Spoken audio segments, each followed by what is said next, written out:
하나님은 무너진 자리에서 다시 시작하십니다. 하루를 시작하기 전 이 기도부터 함께 드려봅니다. 주님과 흐르는 시간 지금 함께 하겠습니다. 사랑하는 성도님들, 오늘 아침에 이렇게 함께하게 되어 참 감사합니다. 새로운 한 해를 시작하는 이 시간 여러분의 마음은 어떠십니까? 주님과 함께 다시 시작하는 한 해. 이 말이 여러분에게 어떻게 들리십니까? 어떤 분은 희망으로 들리실 것입니다. 주님과 함께라면 무엇이든 할 수 있다는 확신. 주님께서 함께 하시니 두렵지 않다는 믿음이 있으실 것입니다. 또 어떤 분은 조심스럽게 들리실 수도 있습니다. 작년에도 그렇게 시작했는데 잘 안 됐다는 기억. 다시 시작한다고 해도 달라질 게 있을까 하는 의구심이 있을 수 있습니다. 어떤 마음이든 그것은 자연스러운 것입니다. 우리는 완벽하지 않기 때문입니다. 그러나 오늘 우리가 기억해야 할 것은 우리가 완벽하지 않아도 주님은 완벽하시다는 것입니다. 우리가 약해도 주님은 강하시다는 것입니다. 우리가 넘어져도 주님은 우리를 일으키신다는 것입니다. 오늘 우리는 함께 주님과 함께 다시 시작하는 한 해를 위해 기도하려 합니다. 믿음을 세우는 아침 기도를 함께 드리려 합니다. 우리의 연약함을 인정하고 주님의 강하심을 의지하는 기도를 드리려 합니다. 이 영상을 끝까지 들으시면 여러분의 마음에 새로운 힘과 용기가 생길 것입니다. 주님과 함께라면 무엇이든 할 수 있다는 확신이 생길 것입니다. 혹시 이 시간이 은혜가 되신다면 구독으로 함께 해주시면 감사하겠습니다. 오늘 우리가 함께 나눌 첫 번째 말씀은 에가 3편 22절에서 23절입니다. 예레미야 선지자가 절망 속에서 고백한 소망의 말씀입니다. 여호와의 인자와 긍휼이 무궁하심으로 우리가 진멸되지 아니함이니이다. 이것들이 아침마다 새로우니 주의 성실하심이 크시도소이다. 예레미야는 예루살렘이 멸망하는 것을 목격했습니다. 성전이 파괴되고 사람들이 포로로 끌려가는 것을 보았습니다. 그가 평생 섬기던 나라가, 그가 사랑하던 도시가 무너지는 것을 지켜봤습니다. 모든 것이 끝난 것처럼 보였습니다. 희망이 없어 보였습니다. 그런데 바로 그 절망의 순간에 예레미야는 이 고백을 합니다. 여호와의 인자와 긍휼이 무궁하심으로 우리가 진멸되지 아니함이니이다. 가장 어두운 순간에 그는 하나님의 인자를 기억합니다. 모든 것을 잃은 것 같은 순간에 그는 하나님의 긍휼을 붙잡습니다. 그리고 말합니다. 이것들이 아침마다 새로우니 하나님의 인자와 긍휼은 아침마다 새롭다는 것입니다. 어제 실패했어도 오늘 새로운 은혜가 있습니다. 어제 넘어졌어도 오늘 다시 일어설 수 있습니다. 어제 후회했어도 오늘 새롭게 시작할 수 있습니다. 주의 성실하심이 크시도소이다. 하나님은 성실하신 분입니다. 우리가 실수해도 하나님은 변하지 않으십니다. 우리가 넘어져도 하나님은 여전히 우리와 함께 하십니다. 사랑하는 믿음의 가족들, 새해를 시작하며 이 말씀을 붙잡으십시오. 작년이 어땠든 오늘은 새로운 날입니다. 하나님의 은혜가 아침마다 새롭습니다. 과거의 실패가 오늘을 정의하지 않습니다. 과거의 아픔이 미래를 결정하지 않습니다. 하나님께서 우리에게 새로운 기회를 주십니다. 매일 아침 새로운 은혜로 우리를 만나주십니다. 여러분, 작년에 무엇을 하지 못했습니까? 이루지 못한 목표가 있습니까? 지키지 못한 약속이 있습니까? 그것에 낙심하지 마십시오. 하나님의 은혜는 아침마다 새롭습니다. 오늘 다시 시작할 수 있습니다. 저는 작년 초에 한 권사님을 만났습니다. 그분은 전년도에 많은 어려움을 겪으셨습니다. 건강이 나빠져서 입원도 하셨고 경제적으로도 힘들었고 가족과의 관계도 어려웠습니다. 권사님은 말씀하셨습니다. 목사님, 작년은 정말 힘든 한 해였어요. 하나님께 실망했어요. 왜 저에게 이런 일들이 일어나는지 이해할 수 없었어요. 그분의 목소리에는 깊은 상처가 있었습니다. 저는 애가 3장 말씀을 함께 읽었습니다. 하나님의 인자가 아침마다 새롭다는 말씀을 나눴습니다. 그리고 말씀드렸습니다. 권사님, 작년이 힘들었지만 하나님께서는 권사님을 지켜주셨어요. 권사님이 여기까지 올 수 있었던 것은 하나님의 인자와 긍휼 때문이에요. 그리고 오늘도 내일도 하나님의 은혜는 새로울 거예요. 권사님은 그날 이후 매일 아침 이 말씀을 읽으며 기도하기 시작하셨다고 합니다.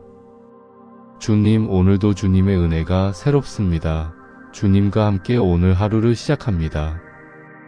몇 달이 지나고 권사님을 다시 만났을 때 얼굴이 많이 밝아져 있었습니다. 권사님은 말씀하셨습니다. 목사님, 매일 아침 이 말씀을 읽으니까 정말 매일이 새로운 시작이더라고요. 어제의 힘듦을 오늘까지 끌고 오지 않게 됐어요. 이것이 하나님의 성실하심입니다. 우리가 약할 때 하나님은 우리를 붙드십니다. 우리가 넘어질 때 하나님은 우리를 일으키십니다. 매일 아침마다 새로운 은혜로 우리를 만나 주십니다. 주님, 아침마다 새로운 은혜를 주시니 감사합니다. 주님의 성실하심을 신뢰하며 오늘 하루를 시작합니다. 두 번째 말씀은 빌립보서 4편 13절입니다. 사도 바울이 감옥에서 고백한 믿음의 말씀입니다. 내게 능력 주시는 자 안에서 내가 모든 것을 할 수 있느니라. 바울은 이 편지를 감옥에서 썼습니다. 그는 복음을 전하다가 투옥되었습니다. 자유를 잃었고 미래가 불확실했습니다. 객관적으로 보면 아무것도 할 수 없는 상황이었습니다. 그런데 바울은 이렇게 고백합니다. 내게 능력 주시는 자 안에서 내가 모든 것을 할 수 있느니라. 어떻게 이런 고백이 가능했을까요? 바울은 자신의 능력을 믿지 않았습니다. 자신의 힘으로는 아무것도 할 수 없다는 것을 알았습니다. 그러나 그는 하나님을 믿었습니다. 하나님께서 능력을 주신다는 것을 믿었습니다. 내게 능력 주시는 자 안에서. 이 구절이 중요합니다. 바울 자신 안에서가 아니라 능력 주시는 자 안에서입니다. 하나님 안에서, 그리스도 안에서 바울은 모든 것을 할 수 있었습니다. 사랑하는 성도님들, 새해를 시작하며 우리도 이 고백을 해야 합니다. 우리 자신의 능력으로는 한계가 있습니다. 나이가 들수록 우리는 더 약해집니다. 체력도 떨어지고 기억력도 떨어지고 여러 가지가 예전 같지 않습니다. 그러나 우리에게는 능력 주시는 하나님이 계십니다. 하나님 안에서 우리는 할 수 있습니다. 우리가 약할 때 하나님은 강하십니다. 우리가 부족할 때 하나님은 채우십니다. 우리가 넘어질 때 하나님은 일으키십니다. 여러분, 새해에 무엇을 하고 싶으십니까? 이루고 싶은 것이 있습니까? 그런데 나는 할 수 없을 것 같다는 생각이 드십니까? 나이가 많아서, 건강이 좋지 않아서, 능력이 부족해서 할 수 없을 것 같습니까? 그렇다면 이 말씀을 기억하십시오. 내게 능력 주시는 자 안에서 내가 모든 것을 할 수 있느니라. 여러분 혼자서는 할 수 없을지 모릅니다. 그러나 하나님과 함께라면 할 수 있습니다. 저는 몇 년 전에 70대의 한 집사님을 만났습니다. 그분은 평생 교회를 다니셨지만 한 번도 전도를 해본 적이 없다고 하셨습니다.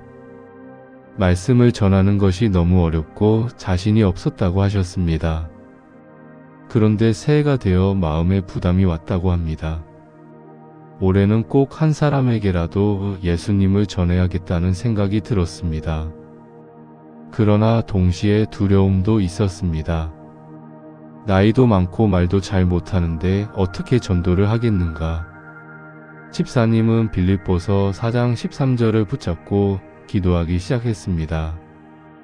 주님, 제게 능력을 주소서. 주님 안에서 저도 할 수 있게 하소서. 그리고 용기를 내어 오랫동안 알고 지내던 이웃에게 교회에 함께 가자고 권유했습니다. 처음에는 거절당했지만 계속 기도하며 권유했습니다. 몇 달 후 그 이웃이 교회에 나오기 시작했습니다. 그리고 얼마 후 예수님을 영접했습니다. 집사님은 말씀하셨습니다. 목사님, 제가 한 게 아니에요. 주님께서 하신 거예요. 주님께서 능력을 주셔서 제가 할 수 있었어요. 이것이 바로 빌립보서 4장 13절의 능력입니다. 우리 자신의 능력이 아니라 하나님께서 주시는 능력입니다. 여러분도 새해에 하나님의 능력을 의지하십시오. 여러분이 할 수 없다고 생각하는 것도 하나님 안에서는 할 수 있습니다. 하나님께 능력을 구하십시오. 그러면 하나님께서 능력을 주실 것입니다. 주님, 우리에게 능력을 주소서. 주님 안에서 우리가 모든 것을 할 수 있게 하소서. 세 번째 말씀은 이사야 40편 29절에서 31절입니다. 지친 자들에게 주시는 하나님의 약속입니다.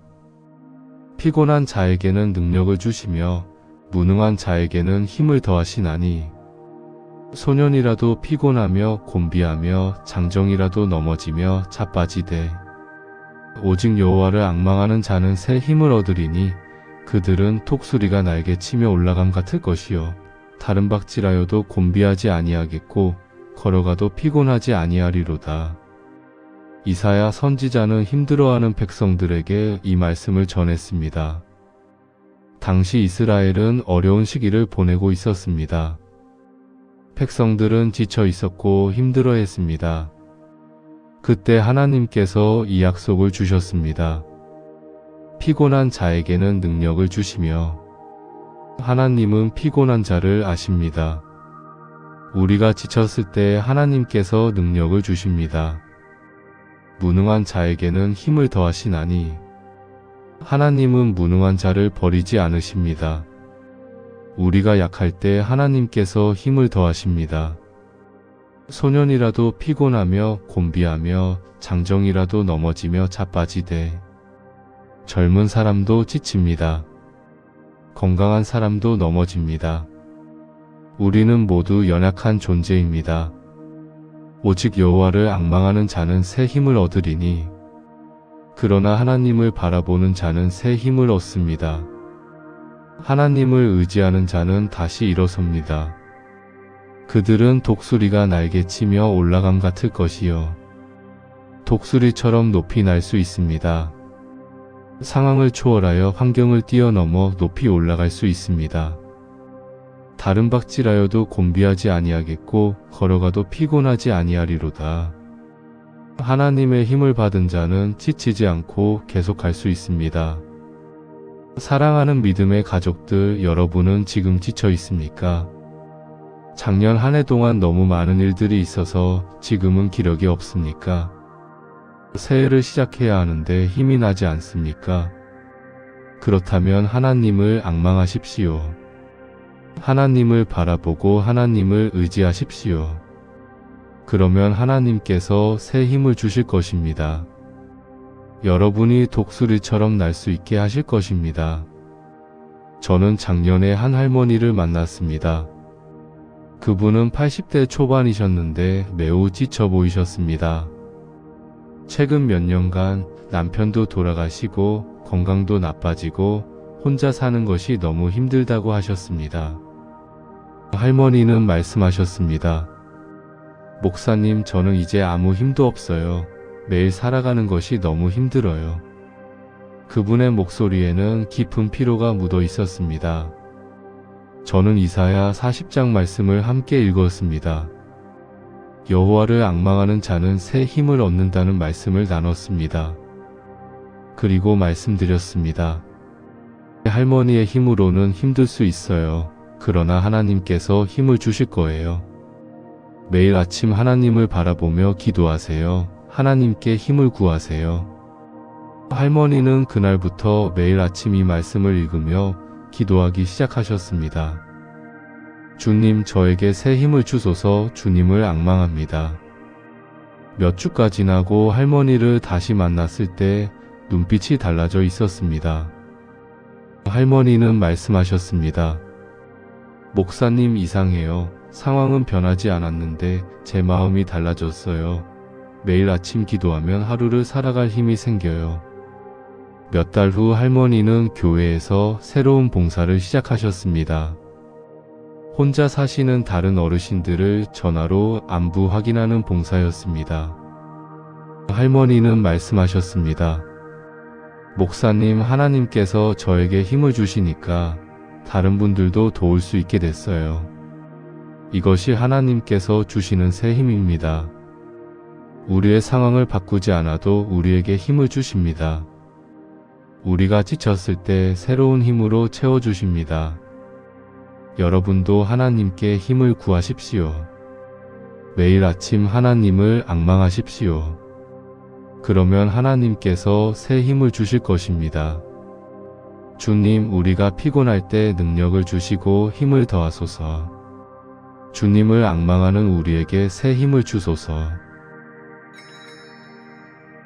네 번째 말씀은 요한복음 15편 5절입니다. 예수님께서 제자들에게 하신 말씀입니다. 나는 포도나무요, 너희는 가지라. 그가 내 안에 내가 그 안에 거하면 그 사람은 열매를 많이 맺나니 나를 떠나서는 너희가 아무것도 할 수 없음이라. 예수님은 마지막 만찬 후에 제자들에게 이 말씀을 하셨습니다. 곧 십자가를 지실 것을 아시고 제자들에게 중요한 진리를 가르치셨습니다. 나는 포도나무요, 너희는 가지라. 예수님과 우리의 관계를 말씀하십니다. 포도나무와 가지의 관계입니다. 가지는 나무에 붙어 있어야 살 수 있습니다. 나무에서 떨어지면 가지는 말라버립니다. 그가 내 안에 내가 그 안에 거하면 예수님 안에 거하는 것이 중요합니다. 예수님과 연결되어 있는 것이 중요합니다. 그 사람은 열매를 많이 맺나니 예수님 안에 거하면 열매를 맺습니다. 저절로 자연스럽게 열매가 맺힙니다. 나를 떠나서는 너희가 아무것도 할 수 없음이라. 그러나 예수님을 떠나서는 아무것도 할 수 없습니다. 우리 힘으로는, 우리 능력으로는 아무것도 할 수 없습니다. 사랑하는 성도님들, 새해를 시작하며 이 말씀을 붙잡으십시오. 우리가 해야 할 가장 중요한 것은 예수님 안에 거하는 것입니다. 예수님과 연결되어 있는 것입니다. 매일 예수님과 교제하고 예수님의 말씀을 읽고 예수님께 기도하는 것입니다. 그러면 우리는 열매를 맺을 것입니다. 사랑의 열매, 기쁨의 열매, 평안의 열매, 인내의 열매를 맺을 것입니다. 그러나 예수님을 떠나서는 아무것도 할 수 없습니다. 아무리 노력해도 아무리 애써도 예수님 없이는 의미 있는 열매를 맺을 수 없습니다. 여러분, 새해에 무엇을 이루고 싶으십니까? 좋은 일을 하고 싶으십니까? 의미 있는 삶을 살고 싶으십니까? 그렇다면 먼저 예수님 안에 거하십시오. 매일 예수님과 교제하십시오. 예수님과 연결되어 있으십시오. 저는 몇 년 전에 한 장로님의 이야기를 들었습니다. 그분은 은퇴 후에 여러 가지 봉사 활동을 하셨습니다. 교회에서도 봉사하고 지역 사회에서도 봉사했습니다. 처음에는 보람을 느꼈는데 시간이 지나면서 점점 지쳐갔습니다.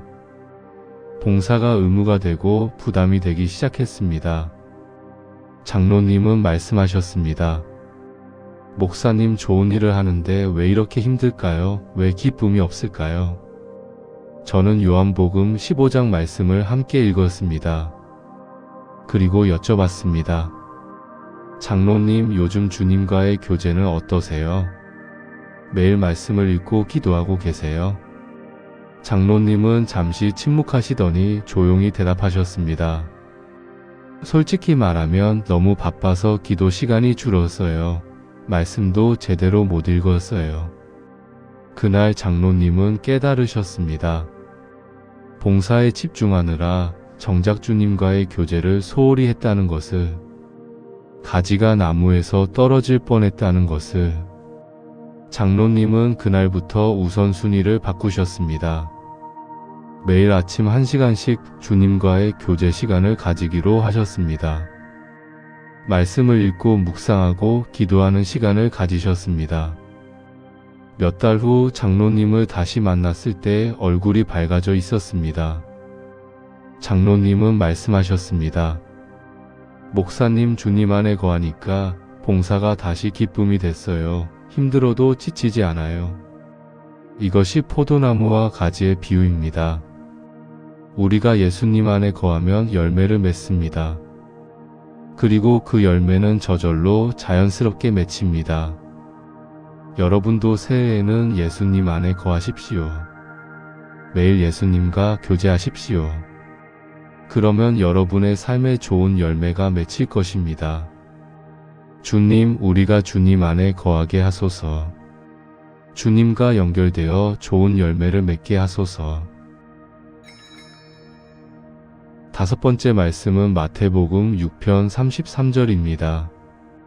예수님께서 산상수훈에서 하신 말씀입니다. 그런즉 너희는 먼저 그의 나라와 그의 의를 구하라. 그리하면 이 모든 것을 너희에게 더하시리라. 예수님은 염려에 대해 말씀하신 후에 이 말씀을 주셨습니다. 무엇을 먹을까, 무엇을 마실까, 무엇을 입을까 염려하지 말라고 하셨습니다. 하늘의 새들도 먹이시고 들의 백합화도 입히시는 하나님께서 우리를 먹이시고 입히실 것이라고 하셨습니다. 그리고 이 말씀을 주셨습니다. 먼저 그의 나라와 그의 의를 구하라. 여기서 중요한 단어는 먼저입니다.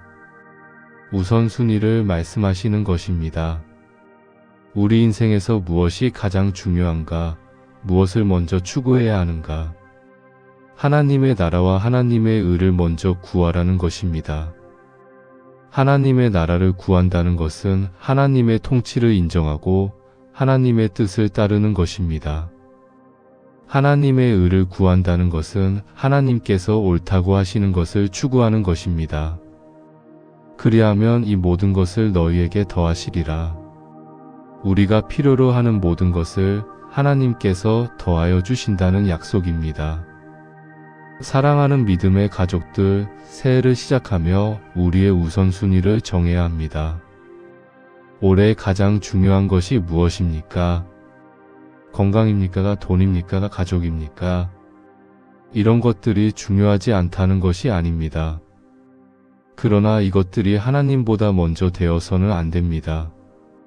하나님의 나라를 먼저 구할 때 다른 모든 것들도 제자리를 찾습니다. 하나님을 먼저 생각할 때 하나님께서 우리의 필요를 채워주십니다. 여러분의 삶에서 하나님이 먼저입니까?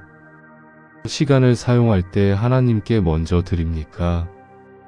결정을 내릴 때 하나님의 뜻을 먼저 구합니까? 새해에는 우선순위를 바로 세우십시오. 하나님을 먼저 구하십시오. 주님, 우리가 주님의 나라를 먼저 구하게 하소서. 우리의 모든 우선순위를 주님께 맞추게 하소서. 지금까지 우리는 5개의 말씀을 함께 묵상했습니다. 이제 이 말씀들을 정리하며 주님과 함께 다시 시작하는 한 해를 위한 기도를 드리겠습니다. 첫째, 하나님의 은혜가 아침마다 새롭다는 것을 기억해야 합니다. 과거의 실패가 오늘을 정의하지 않습니다. 매일 아침 하나님께서 새로운 은혜로 우리를 만나주십니다. 오늘 다시 시작할 수 있습니다. 둘째, 하나님께서 주시는 능력을 의지해야 합니다. 우리 자신의 능력으로는 한계가 있습니다. 그러나 하나님 안에서 우리는 모든 것을 할 수 있습니다. 하나님께 능력을 구하십시오. 셋째, 하나님을 앙망할 때 새 힘을 얻습니다. 우리가 지쳤을 때 하나님을 바라보십시오. 하나님께서 새로운 힘으로 우리를 채워주실 것입니다. 독수리처럼 날 수 있는 힘을 주실 것입니다. 넷째, 예수님 안에 거해야 합니다. 우리가 해야 할 가장 중요한 것은 예수님과 연결되어 있는 것입니다. 매일 예수님과 교제하고 예수님 안에 거하십시오. 그러면 좋은 열매를 맺을 것입니다. 다섯째, 하나님의 나라를 먼저 구해야 합니다. 우리의 우선순위를 바로 세워야 합니다. 하나님을 먼저 생각하고 하나님의 뜻을 먼저 구하십시오. 이제 함께 기도하겠습니다. 사랑하는 하나님 아버지, 오늘 이 시간 함께 해주셔서 감사합니다. 주님과 함께 다시 시작하는 한 해를 위해 기도합니다. 주님의 은혜가 아침마다 새로우심을 믿습니다. 과거의 실패에 매이지 않고 오늘 새롭게 시작하게 하소서. 매일 아침 주님의 새로운 은혜로 우리를 만나 주소서. 주님, 우리에게 능력을 주소서. 우리 자신의 힘으로는 할 수 없지만 주님 안에서는 모든 것을 할 수 있음을 믿습니다. 주님께서 주시는 능력으로 올해 우리가 해야 할 일들을 감당하게 하소서. 주님, 우리가 피곤하고 지칠 때 주님을 앙망하게 하소서. 주님을 바라보는 자에게 새 힘을 주신다는 약속을 믿습니다. 독수리가 날개치며 올라감같이 우리도 높이 날게 하소서. 주님, 우리가 주님 안에 거하게 하소서. 매일 주님과 교제하며 주님과 연결되어 있게 하소서. 주님 안에 거할 때 우리 삶에 좋은 열매가 맺히게 하소서. 주님, 우리가 주님의 나라를 먼저 구하게 하소서. 우리의 모든 우선순위를 주님께 맞추게 하소서. 주님을 먼저 생각하고 주님의 뜻을 먼저 구하게 하소서. 지금 이 기도를 듣고 계신 모든 분들을 축복하여 주소서. 새해 건강의 은혜를, 평안의 은혜를, 기쁨의 은혜를 주소서. 주님과 함께 시작하는 이 한 해가 은혜와 축복으로 가득하게 하소서. 우리의 믿음을 세워주시고 날마다 주님과 더 가까워지게 하소서. 이 모든 기도를 예수님의 이름으로 드립니다. 아멘. 사랑하는 성도님들, 오늘 이 시간이 여러분에게 은혜가 되었기를 바랍니다. 주님과 함께 다시 시작하는 한 해가 되기를 바랍니다. 새해를 시작하며 세 가지를 꼭 기억하시기를 바랍니다. 첫째, 매일 아침 하나님의 새로운 은혜를 구하십시오. 과거에 얽매이지 말고 오늘을 새롭게 시작하십시오. 둘째, 하나님께 능력과 힘을 구하십시오. 여러분 혼자서는 할 수 없어도 하나님과 함께라면 할 수 있습니다. 셋째, 예수님 안에 거하십시오. 매일 예수님과 교제하고 예수님과 연결되어 있으십시오. 오늘 함께 나눈 기도 중에서 마음에 와닿은 부분이 있으시면 댓글로 나눠주시면 감사하겠습니다. 여러분의 이야기를 듣고 싶습니다. 또한 기도 제목이 있으시면 댓글에 적어주십시오. 함께 중보하며 기도하겠습니다. 여러분 한 분 한 분이 소중하고 여러분의 기도 하나하나가 소중합니다. 모든 댓글에 운영자가 정성껏 하트를 남기겠습니다. 이 채널을 통해 날마다 하나님의 말씀으로 위로와 힘을 얻으실 수 있습니다. 구독과 알림 설정을 해두시면 매일 새로운 말씀을 받아보실 수 있습니다. 주님의 은혜가 늘 여러분과 함께 하시기를 바랍니다. 주님과 함께 시작하는 여러분의 한 해에 주님의 풍성한 축복이 있기를 기도합니다. 여러분의 걸음마다 주님의 인도하심이 있기를 바랍니다. 여러분의 날마다 주님의 은혜가 새롭기를 바랍니다. 믿음으로 시작하는 이 한 해가 은혜로 가득하기를 축복합니다. 다음 시간에 또 만나겠습니다. 주님의 평안이 함께 하시길 바랍니다.